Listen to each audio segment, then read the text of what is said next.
So we live in really scary times.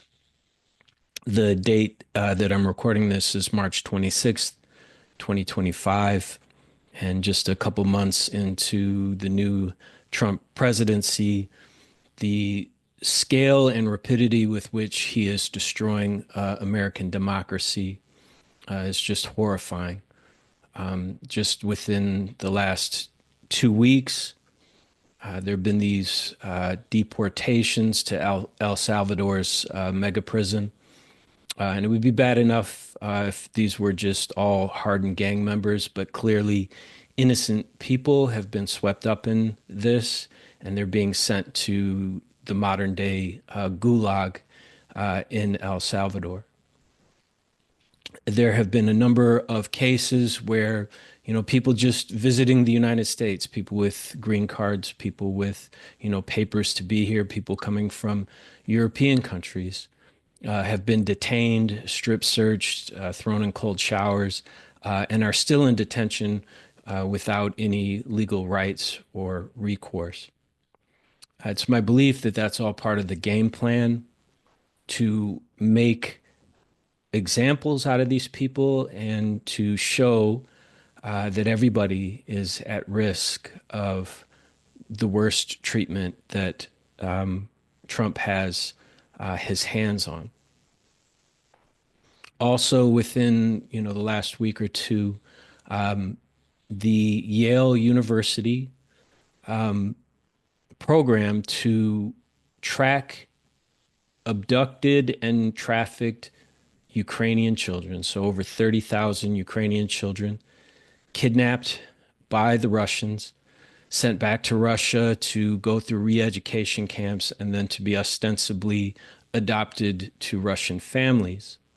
And I need to really underscore that just because they're using the term adoption, doesn't mean that these kids are going to loving families where they'll be well treated. They'll be treated at best like second-class citizens. They'll be abused.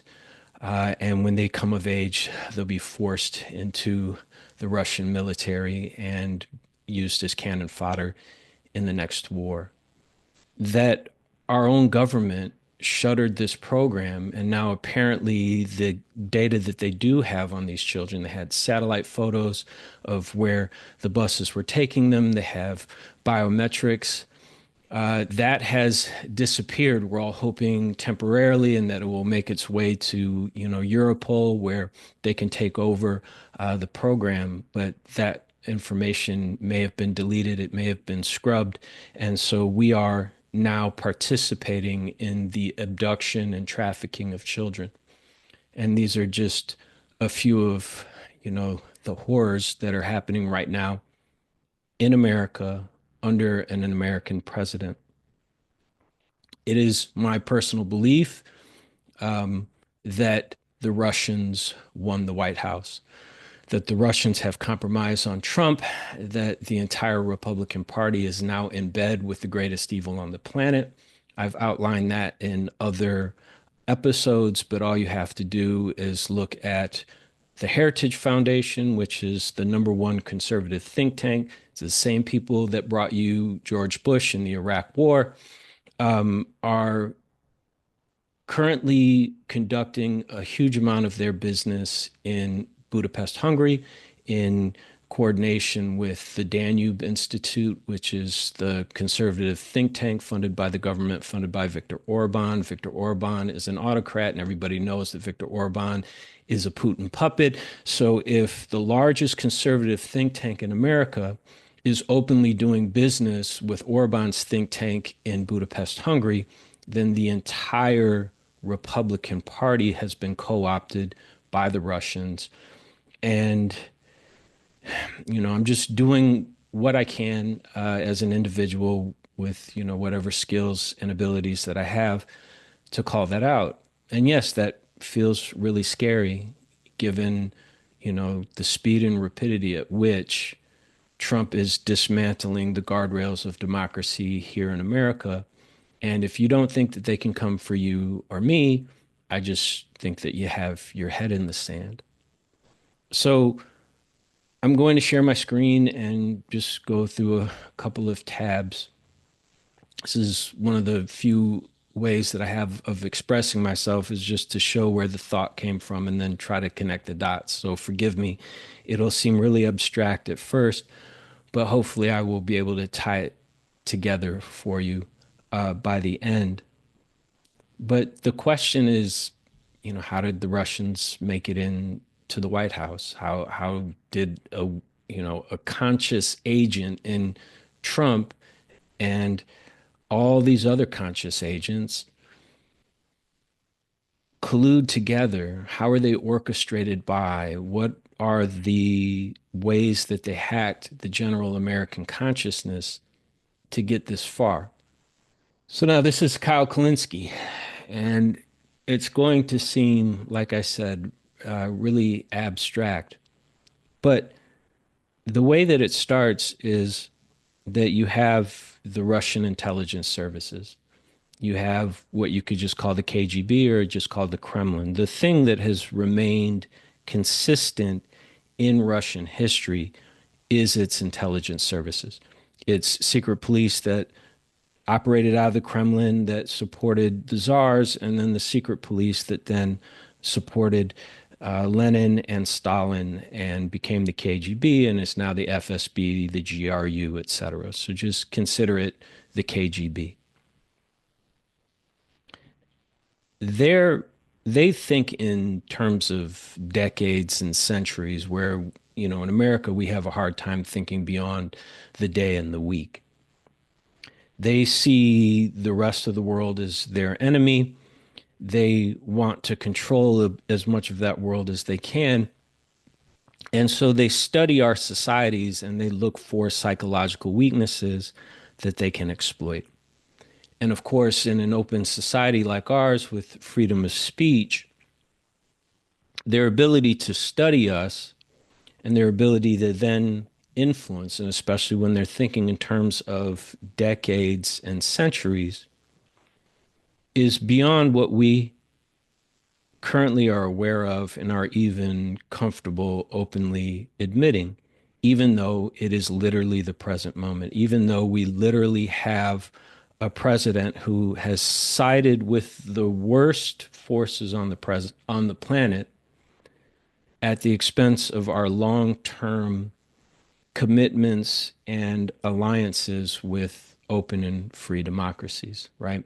Just look at the attitudes towards, the leaders of France, the leaders of the UK, Canada, and even the horrible treatment that Zelensky had in the White House, right? Zelensky just got grilled in open in public for not being thankful enough and for wearing his military fatigues to the White House because he's in a time of war. That's why he doesn't wear a suit, is because he's trying to signify that he's in a state of emergency, in a state of war. And so it's inappropriate for him to wear a suit. And we saw how beat up Zelensky got for that. But just within the past week, Putin made Trump wait an hour for a phone call, joked about it on stage, and there were no voices on the right, no voices on Fox News, no voices in the, conservative blogo podcast sphere that were calling out the disrespect of making the leader of America wait for an hour for a phone call and joking about it. So you can just see the deference, the treatment, how each side is treated, and that should just be abundantly clear to everybody. So here's Kyle Kalinske, and so this is the way that I think, and so this is just the way that today's thought arose. I'm just going to play a chunk here and then use that as a starting point for what it is I want to talk about today. So as you all know, Joe Rogan's show has effectively become the suck off the robber barons experience. He seemingly can't go a month without having on some billionaire oligarch robber baron who's destroying our country. whether it be Elon Musk 1,000 times, or Mark Andreessen, or Peter Thiel in his oily face after sucking the blood of a baby like a vampire, or Mark Zuckerberg. If he's not talking to a disgusting robber baron, he's talking to a corrupt Republican politician like J.D. Vance or Donald Trump, and giving them a hot stone massage throughout the entire interview, as we've seen. When he's not talking to them, he's talking to some right-wing MMA fighter or some right-wing comedian. It's humiliating, is what I would describe it as. It's humiliating. But some So everybody that he just talked about there, maybe with the exception of Mark Zuckerberg, though Zuckerberg is playing both sides of the fence. The through line on everybody that he's talking about there is that they're all pro-Russian and anti-Ukrainian, right? So we live in this very complex time and we have to find ways to simplify and find the common thread. Everybody that Joe Rogan is talking to are pro-Russian, anti-Ukrainian. And that should be the big alarm bell. That should just be the thing that tells you everything that you need to know. So why am I going to criticize Kyle Kalinske and his wife, Crystal Ball? Is because they're sort of at the bottom level of this phenomenon. They're what, and forgive me, I actually listen to Kyle Kalinske on occasion, and I appreciate the pushback that he's doing here against Joe Rogan and against the corrupt billionaires that have sided with Russia. But I want to show how even he and his wife can be used as useful idiots, and especially his wife. I'll get to that in a moment. How the Russians study our politics and our culture and then have inroads into our politics and culture because they can get to these people. They know the people behind the people behind the people. He just did that with Joe Rogan. What's happened to Joe Rogan? Joe Rogan's been co-opted by the billionaires that control Joe Rogan. He's, best friends with Elon Musk at this point and is enthralled with Elon Musk's incredible wealth, Elon Musk's intelligence, Elon Musk's power. Elon Musk has been in regular communication with Putin since 2022 at least. Elon Musk bought out Twitter in part with investments from Russian oligarchs, which means he's taking his money directly from the Kremlin.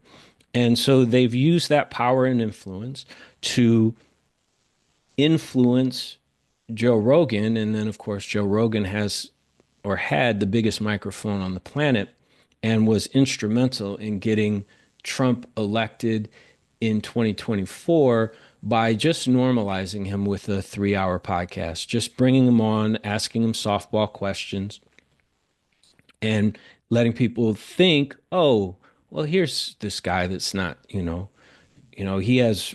he's reasonable. Oh, he's not this scary, even though he denied a free and fair election, tried to steal that free and fair election. We all heard the phone call with the Secretary of State of Georgia where he asked for 10,000 votes, the fake elector scheme, and then he sends a violent mob to the Capitol that got a Capitol police officer killed, fractured the skull of a female police officer, severely injured dozens of other police officers, and then didn't show up for the inauguration, didn't take part in the peaceful transfer of power. And all of that should have been the end of Trump. And it's not why.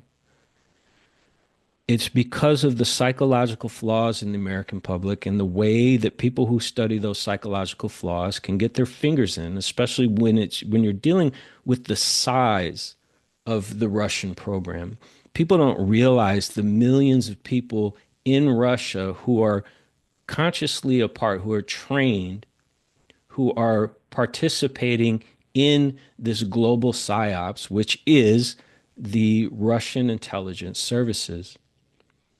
And when I go, far out on, start out way off in abstraction, I do that because you have to understand how fine-grained the phenomenon is.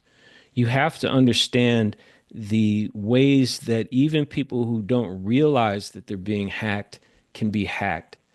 And when I just listened to this morning, those alarm bells went off. Somehow, ladies and gentlemen, somehow, it has gotten worse. It has gotten worse than the suck off the robber barons experience. Now, we are looking at Joe Rogan, the Nazi apologist experience. Now, you might say, come on, Kyle, that's hyperbolic. That goes a little bit too far. Well, I'm going to let you decide. So, there's this guy by the name of Daryl Cooper. Now, I must admit, Daryl Cooper had many people fooled, including me, for a while. He has this podcast called Martyr Made, and he did this retelling of the history of Palestine and Israel.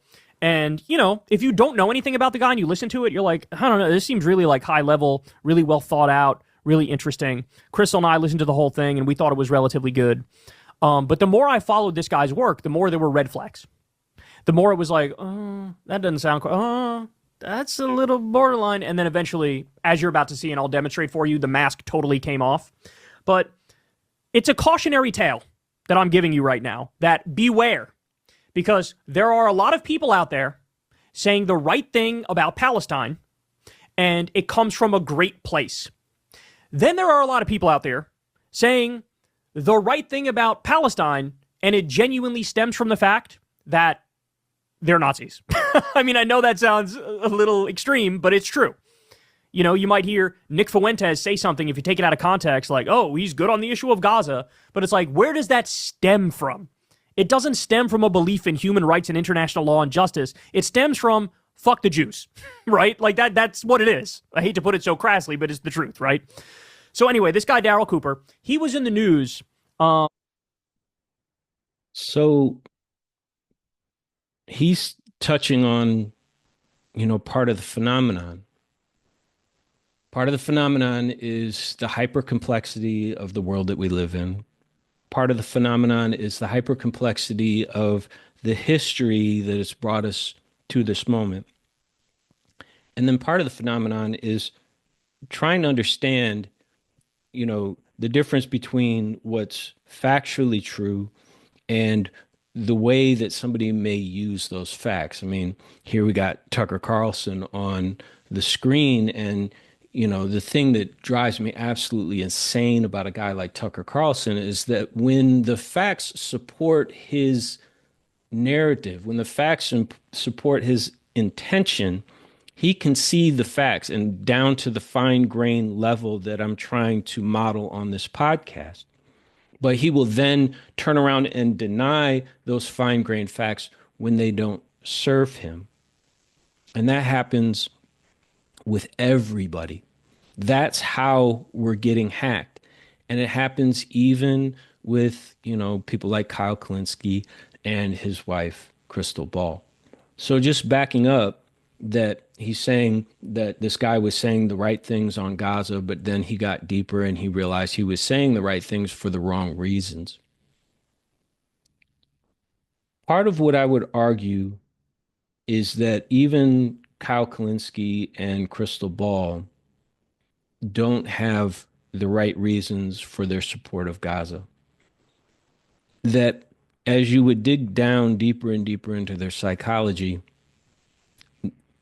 they're still the type of people that want to be on camera more than they want to take the truth all the way down to the root of it. And so the support for Gaza is too simplistic. And it gets into this problem of what's right, what's the intention, and then there's just a root simplicity that then becomes hackable. How does that work? Roughly speaking, Kyle Kalinske and Crystal Ball would be pro-Palestine and anti-Israel because the land of Palestine was stolen by the Israelis to create the nation of Israel. And so the land rightly belongs to the Palestinians. That is true. The problem with that is that even that's an overly simplistic view. The ground truth is that the land belongs to nobody, right? The land literally has nobody's name on it. The ground truth is that the reality of history is that the land goes to that people, that force which can take and occupy and protect that land. Might makes right has been the basis of history since the start. You look at the history of Israel, the land just belongs to whoever is the mightiest and whoever can defend it. The land at one point belonged to some city states that weren't Israel. Israel, whether the Old Testament is historically accurate or not, takes over the land. It's their land for 1,500 years. Then the Romans show up and they're mightier and they finally decimate the Jews and scatter them, to the four winds. Eventually, the Romans fall and the Muslims take it over, and then the Muslims own it for 2,000 years. And then Israel comes back in with greater force than the Muslims and kicks them out of their land. 700,000 Palestinians lost their homes and their farms, and then find themselves behind a fence in the Gaza Strip. I would be all for returning the land that was stolen to the Palestinians, except that if I do that, what I'm doing is I'm saying I'm invoking right over might. I'm saying that on the basis of right, it belongs to the Palestinians. The problem with that is that if I'm giving the Palestinians back their land based on a moral argument, the Palestinians then have to rise to the level of that moral argument to deserve getting their land back, and they will not. The intractable problem in Israel is that for, whatever facts support that the Israelis stole the land from the Palestinians, if the land is given back to the Palestinians, they will do 10 times worse with that land and with the their own self-rule than the Israelis would.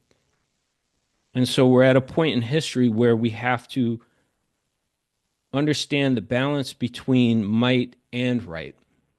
You have to be mighty enough to take over the land, but then you have to be moral and just in your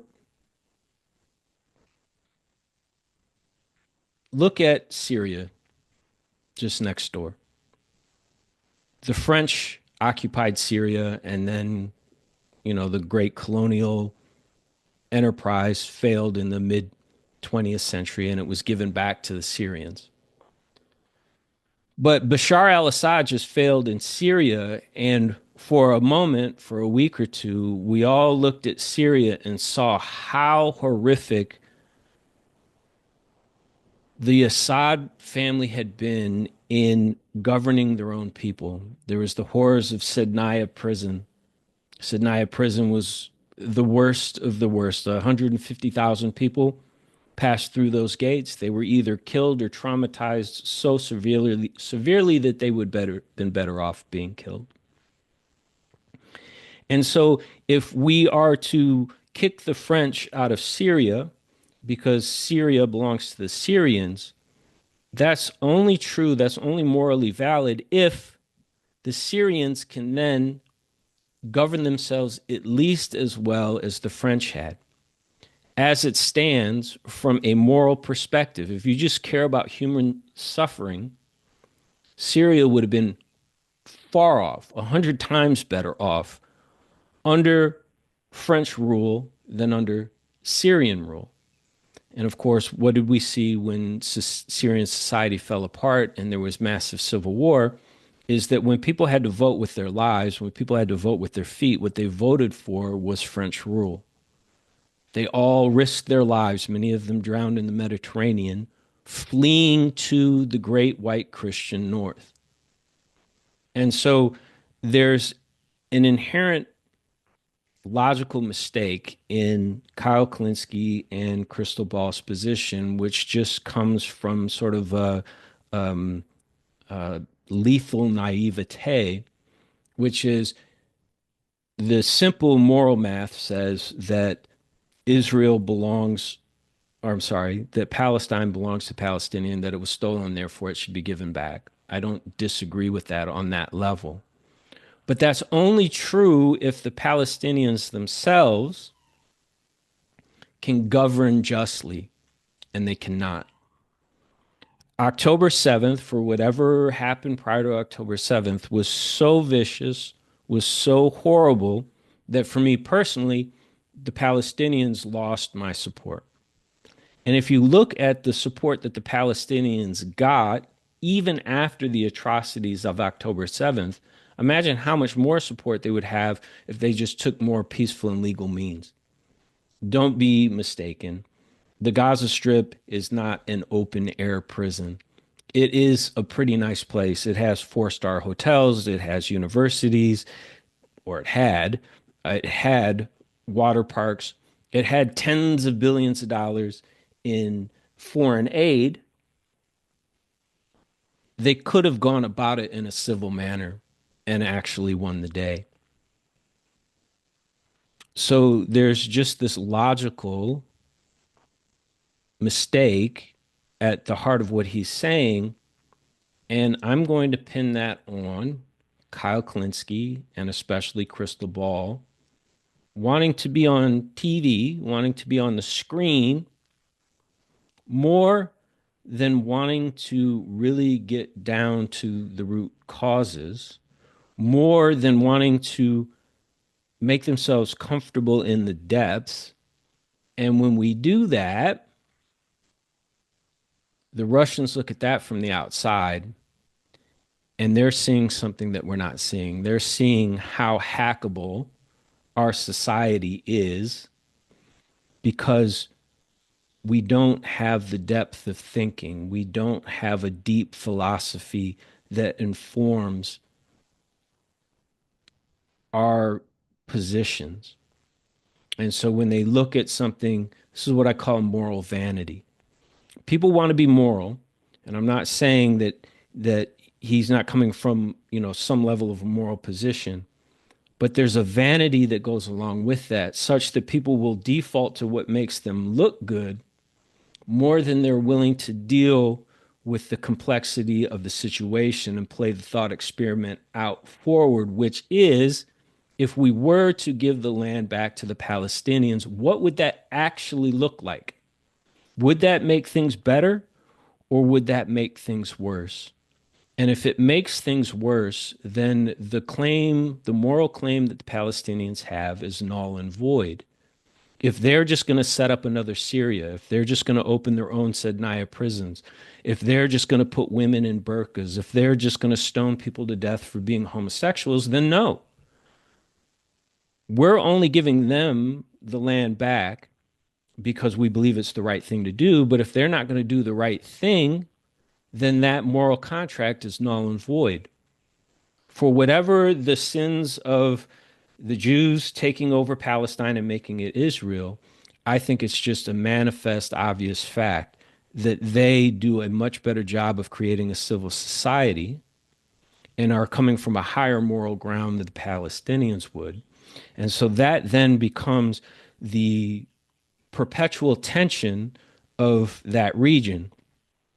You have the Gazans on one side of the fence, and they're like, why is it that I'm limited to Gaza is 5 hours across, 5 hour drive across, and I'm sorry, it's 5 miles across and it's 25 miles in length. I mean, can you imagine being restricted to only being able to go east and west 5 miles and north and south 25 miles your entire life? Right. And you ask yourself, why am I behind this fence? And it's because these people who stole your ancestors' lands put you on that side of the fence. Yes, that would cause acrimony. But can you imagine being on the other side of the fence and the whole world has horribly abused you for 2,000 years? And within recent memory, you lost half of your population to the Holocaust, right? And now you're making a play for power. And now, yes, have traumatized and marginalized these people, but you know what they would do. You have no doubt whatsoever the society that they would create in your absence, right? In replacement of you. So this is the depth of the Middle East. This is the depth of Israel Palestine. And this is the depth that, somebody like Kyle Kalinske and Crystal Ball are unable to go to. And that might be well and fine. I mean, we all have our limitations. We're all human beings, but you've got this force called the Russians that are watching that from the outside, and now they're putting American culture to the test. And they're using these flaws in our psychology and our philosophies against us. And I'm going to do my best to show you how that might work with the following tabs. So, Kyle Kalinske is married to Crystal Ball. I've had problems with Crystal Ball for a long time, simply because of the way that she presents herself. I've seen her, this is back, when she used to be on MSNBC, and we all have a right to dress and present ourselves. I'm not saying anybody doesn't have a right to look however they want, but there are consequences to that. And I've seen Crystal Ball on TV looking like a Vegas dancer minus the feathers. And I have to ask myself, if you want me to take you seriously, if we're talking about the most serious things on earth, why are you flaunting your sexuality so much? And that gets to those deeper intentions, which is I'm saying something and I might be somewhat invested in my philosophy, but the root intention here is that I just want to be noticed. And so I'm going to use my attractiveness to put interest, to bring eyes on me. I did a video on Michaela Peterson, criticizing her for the same thing. She's the daughter of the arch moralist on the right. She's partaking in his message, in his brand, but she's doing everything she possibly can to trigger the sexual instinct in my brain. I have to ask why that is. And people would look at me and they go, you're talking nonsense. It's crazy. It's offensive. It's sexist. It's whatever. I guarantee you the Russians are watching the same thing. They see that dissonance. They see somebody who's easy to be hacked because they see their vanity and they can turn that vanity to their advantage. And here is how it goes. So this is the hill. And you can see here, just by whew, just by their thumbnails, bioweapons, bioweapons in Ukraine. I mean, there are other ways of putting that thought out there. Joe Biden, war criminal. Here we go. Nuclear war. Oh no, we got to ring the bells of nuclear war. And that was just 4 months ago. So here we go. Dismantling peace talks. U.S. dismisses peace talks, right? They'll throw a little bit in there to make themselves look fair and balanced. But if you just watch the Hill, you just look at their thumbnails, the subtle message, the subliminal message is always consistent, which is don't trust the Ukrainians, fear the Russians. There are reasons why the US and the Ukrainians are responsible for the bloody invasion of Vladimir Putin. Well, Crystal Ball used to be on the Hill. What's Crystal Ball doing on the Hill if the morality and the ethics of the Hill are there for anybody to see? Well, they offered Crystal Ball a platform. They offered her money. They said, you can come on and, get views.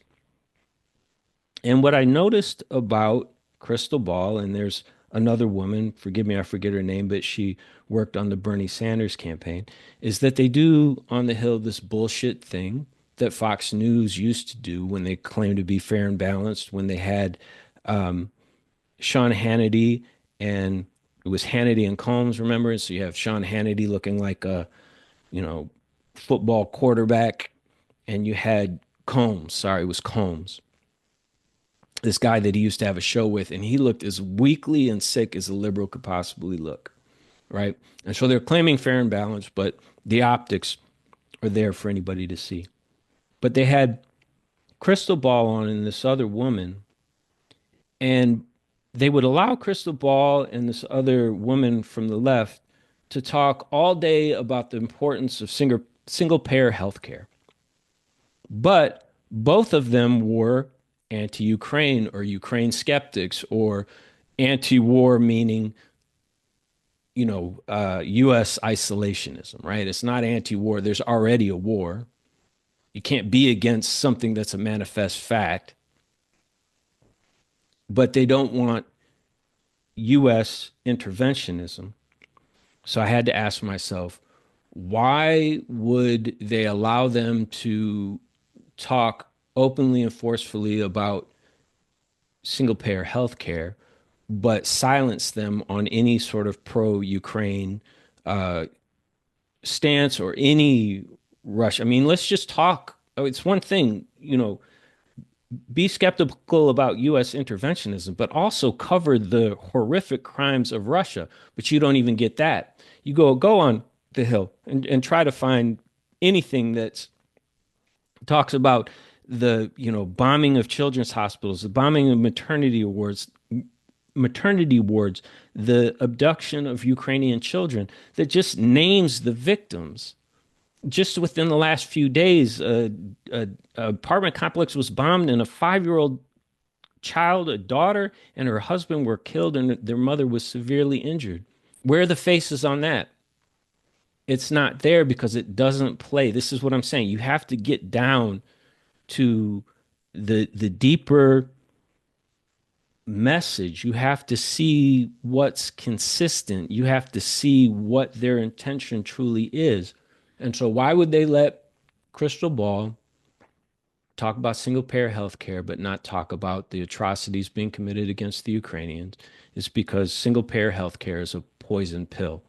They want her to talk about single payer health care. The reason we'll never have single payer health care in this country is the history of the way healthcare was developed. It was a part of employment. Employers were given the burden of providing health care. And so what you have are generations of professionals who have negotiated for their health care and would have to have that health care yanked away from them. I have a friend who used to be a Democrat, and I asked him this question. I said, if they tried to institute single payer health care and that meant that you and your family would lose the health care that you've negotiated for, what would you do? And he said, I'd become a Republican in a heartbeat. And so the Hill takes Crystal Ball on, and because she lacks depth, they're able to amplify something she thinks is a great idea, and it would be in a perfect world. She thinks it's a great idea, but she doesn't realize that that's just working against her side. That's a poison pill. That's a single issue voter issue. The more she talks about single payer health care, the more Republicans you get. At the same time, she's mum on the atrocities that the Russians are committing, or they just, they give it just enough coverage to pass, but they don't focus the lens on it enough that it would sway people against Russia and pro Ukraine. And you have Kim Iverson. This is Kim Iverson. And again, if you're looking at this, if you look at the first thumbnail, here you have yet another female news anchor type with an extraordinarily low cut. I mean, she's just showing us her boobs in this, using her sexuality to gain attention, using her sexuality subliminally in the background. What's the problem with Kim Iverson? Kim Iverson was one of the big voices on the Hill. And here she is. She made a mistake. She went up against Destiny, and Destiny called her out on taking Russian money. And I guarantee you, Kim Iverson is a paid Russian agent, a paid Russian asset. She was in a debate with Destiny. I believe it was on Piers Morgan, but it doesn't really matter. And she refused to call Putin a dictator. She said that the Russians are adults and they can make their own decisions. No, they cannot. Every Russian has a gun to their head. Every Russian can be hauled off and thrown in the worst prisons on earth. The Russians have no agency. We got to stop talking about Russia as this grand people that, no, all Russians are horribly traumatized, have been for hundreds of years, and are afraid to have anything like a free thought. And so now you have Kim Iverson on the same news outlet that Crystal Ball was on, who refuses to call Putin a dictator. And then you have Crystal Ball starting her own, I can't keep up with, where these outlets come from and who's funding them, but she starts Breaking Point with Sangar and Jede, probably getting that name wrong, and I really don't care. And you got Ryan Macbeth, who does a good job of breaking down intelligence, calling them out as Russian psyop. Why? Because when the Ukrainians invaded Kursk, you had breaking points ringing alarm bells about the Ukrainians invading Russia with American weapons. The Ukrainians can do whatever they want at this point. In World War II, we firebombed Dresden, we firebombed Tokyo. We, famously dropped nuclear bombs on Hiroshima and Nagasaki. It was because it was all out war at that point, and it was a war that the Japanese started, and it was a war that we had to end. So Ukraine can do whatever they want at this point. They're justified in any means that they take because of the brutality that they have endured and are enduring on a regular basis. But here you have Crystal Ball in her philosophical and moral shallowness, lending her left wing voice to what is ultimately right wing and Russian propaganda. And then we started out with Kyle Kalinske, Crystal Ball's husband, roasting Joe Rogan. But here's Crystal and Sagar on the media's gaslighting over corruption in Ukraine on the Joe Rogan podcast. I listened to this a couple years ago and I was sickened. Because here you have Crystal Ball, who's supposed to be the left of the left, basically spewing Russian propaganda on Joe Rogan's podcast. And we just heard what her husband said about Joe Rogan. I mean, here, behind the scenes with Joe, this is when I guess they were still on the hill, both of them, because it says the hill rising here. Yeah, rising. Yeah, they must have just started their own show. And this is 4 years ago, and they're buddy buddy with Joe Rogan. You see how it starts out complex, but becomes more and more simple when you get down to people's root intentions, when you start dealing with their individual psychologies and their motivations. She plays her part in weakening Ukraine, in weakening the West, and in strengthening and emboldening Russia. She is what they would call a useful idiot.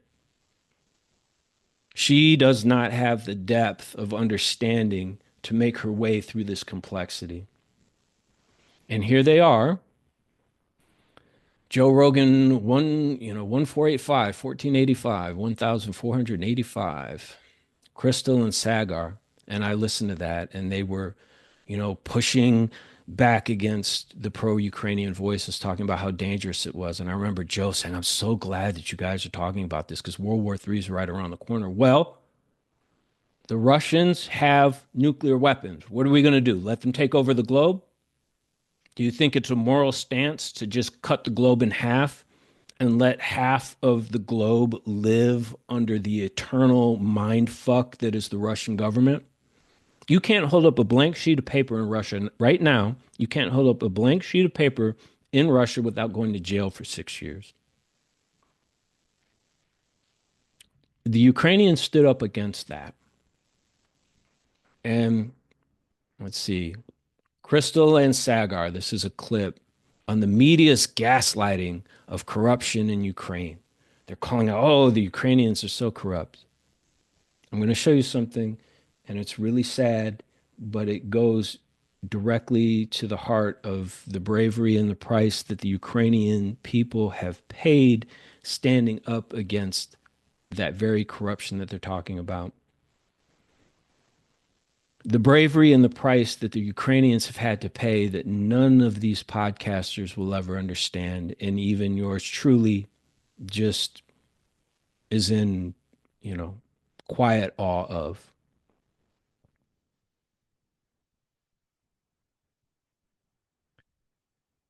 This young lady, her name was Katya Hanzyuk. Who ordered the murder of Katya Hanzyuk? Hanzyuk, excuse me. A year without answers. In summer 2018, a horrendous acid attack killed Ukrainian civic activist Katerina Hanzyuk. A year on, there's still no answers who ordered the attack. So this was a young lady in Ukraine who stood up against corruption. Somebody came to her front door and splashed her in the face with sulfuric acid. She was hospitalized with horrific burns and died several months later. When you hear about people making false equivalencies between corruption in Ukraine, which comes from the old Soviet system, that corruption comes directly from Russia. It's why they're fighting the wars, they're fighting it now. When you hear people making that false equivalency between Ukraine and Russia, know that there are incredibly brave people in Ukraine who have paid a price none of us will ever understand. And one of them was Katya Hanzyuk, and she paid the worst and biggest price that you can imagine.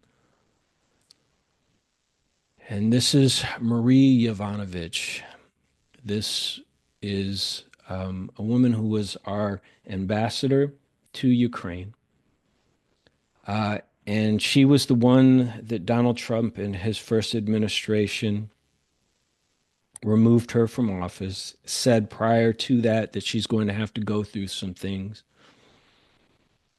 accused her of being somehow a part of the corruption in Ukraine. When Marie Yovanovitch got that call, and I believe it was from Rudy Giuliani, she had just returned from a banquet honoring the memory of Katya Hanzyuk. So she was at uh, she was at an event honoring the sacrifice of Katya Hanzyuk, standing up against corruption and paying the ultimate price. And Trump had her recalled because she's the type of person to stand up against corruption. And if Americans had any sort of widespread awareness and moral compass, just doing that would have been the end of Trump, Trumpism, MAGA, the whole thing. Trump is the kind of person that recalls Maria Yovanovitch for honoring Katya Hanzyuk. And if that doesn't make you sick to your stomach, I don't know what will. And this is the point that I'm trying to make. This is how deep the Russian penetration of the American psyche is, that we can't tell up from down, left from right, north from south anymore. And what it takes is a, a, a simpler and truer morality paired with a depth of mind so that you can follow those moral streams. And it's maddening because I know that, very few will have watched this far, not to make it about me and my little fucking podcast, but part of the reason that this won't get out there is because of the complexity of it. I know it sounds absurdly abstract and very messy, but what I'm trying to show here is there's a line somewhere from Solzhenitsyn. Solzhenitsyn was a famous Russian novelist who spent time in the gulags. And then when he got out, he wrote a book called The Gulag Archipelago, which uncovered this horrific prison system that the Russians had. And he says something along the lines of, the line is drawn through every human heart. And so these foibles, these inconsistencies, these psychological flaws that we all have are precisely what the Kremlin has studied for hundreds of years and knows how to exploit. And the only way out of that is for every citizen to have a solid golden rule and to follow that golden rule to the best of their ability as they move through the world. And I guess, the final criticism that I would have of Kyle Kalinske and especially of Crystal Ball is that there is this thing called moral vanity where we can throw up what we think is the morality that makes us look the best, but that can cover up a deeper psychological principle that can be manipulated, such that a voice like Crystal Ball's that has weight on the left, that has a certain uh, credibility, can be manipulated. You can talk about universal health care, but you can't talk about Ukraine, right? We'll give you a platform, but you have to point out the flaws of Ukraine, but you can't really get into the horrors of the Russians. This has happened time and time again on the left, and I believe that it's the critical piece that brings it all together. Otherwise, it would just be the right, and there would be something to stand up to it. But by poisoning the left, that finally empowers and emboldens the right. And, the perhaps insurmountable challenge is the complexity of the phenomenon and how close to home it is for all of us because it's literally our everyday waking psychology. Anyways, I hope that makes sense.